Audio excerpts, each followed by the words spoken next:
Salam olahraga anak-anak. Kali ini Bu Meta masih pada contoh berpikir sistematis. Kali ini Bu Meta mengambil topik tentang kebugaran. Ya, kebugaran jasmani, kebugaran tubuh kita. Ya, unsur-unsur yang menentukan kebugaran jasmani itu apa saja? Ya, karena kita butuh yang namanya kebugaran, tidak hanya sehat saja. Ya, sehat itu hanya bebas dari penyakit saja, tapi tubuh rentan ketika menerima tekanan-tekanan lingkungan, tekanan pekerjaan, ya kan, beban pikiran dan lain sebagainya. Itu cuaca, ya, itu kalau kita tidak menambah kondisi sehat kita menjadi bugar, itu kita rentan kalau tidak bugar, ya, masih rentan terhadap penyakit macam-macam, ya, rentan jatuh ceritanya. Nah, bagaimana kita mendapatkan kebugaran itu? Ya, kemarin caranya harus dengan olahraga, tidak cukup hanya makan saja. Makan yang sehat tidak cukup, banyak harus olahraga. Nah, unsur-unsur yang menentukan kebugaran jasmani apa saja? Ini unsur ini yang perlu kita latih semua, ya, dalam berolahraga. Yang pertama yaitu kekuatan.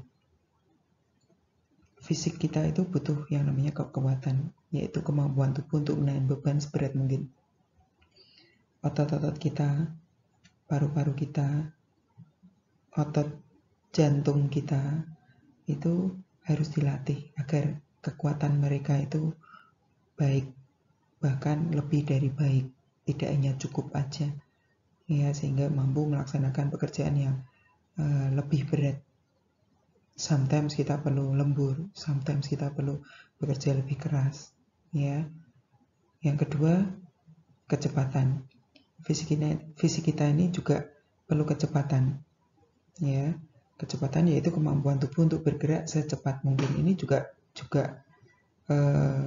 perlu dilatih. Orang yang tidak terlatih, maka kecepatan tubuhnya ini akan berkurang, ya. Cara berjalan, cara bergerak, mengerjakan harus dari tempat satu ke tempat yang lainnya, mengetik, ya kan, atau mengerjakan apapun juga yang dikejar oleh waktu itu butuh kecepatan, ya. Itu harus dilatih. Tidak hanya dalam hal olahraga saja kecepatan dan kekuatan ini, tapi dalam kehidupan sehari-hari pun kita membutuhkan kekuatan dan kecepatan, kan, gitu loh, ya.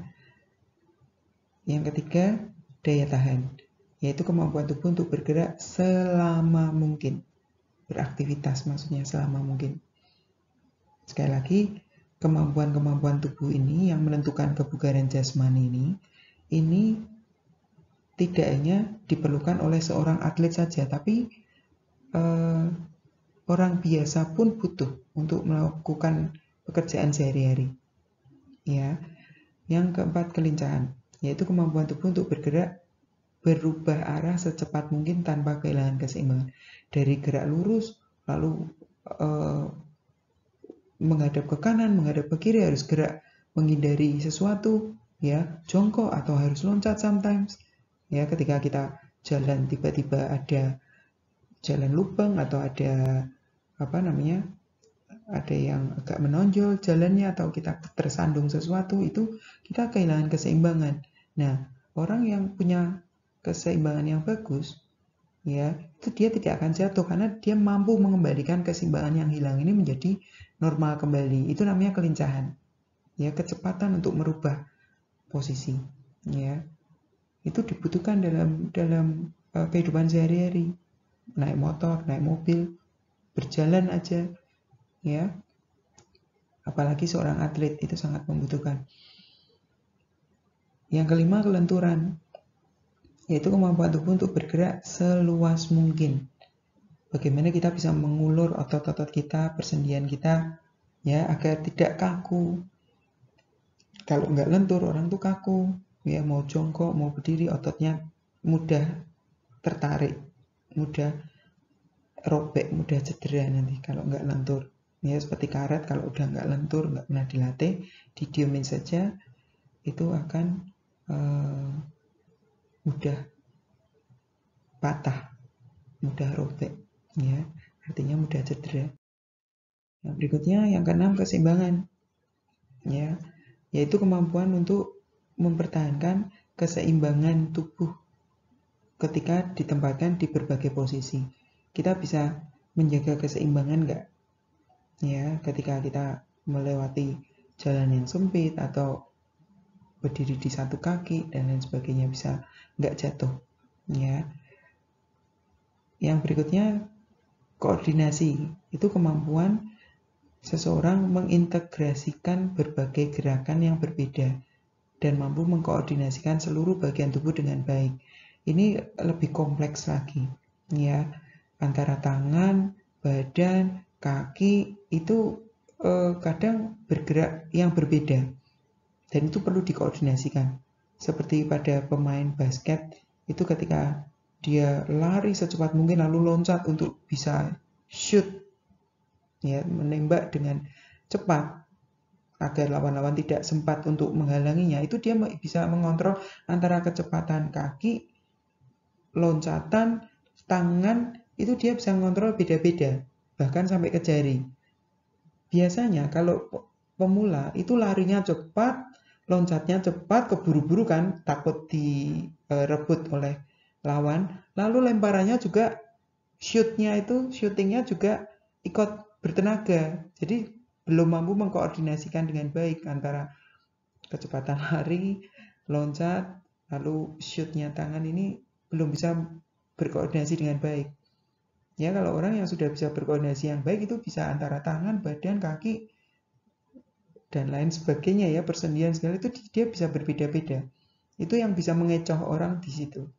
Ya, ini juga diperlukan dalam aktivitas sehari-hari. Semakin kita baik koordinasinya, itu semakin kita terampil di lapangan gitu loh dalam bekerja, ya, dalam beraktivitas juga nggak gampang cedera gitu loh, nggak gampang jatuh, ya.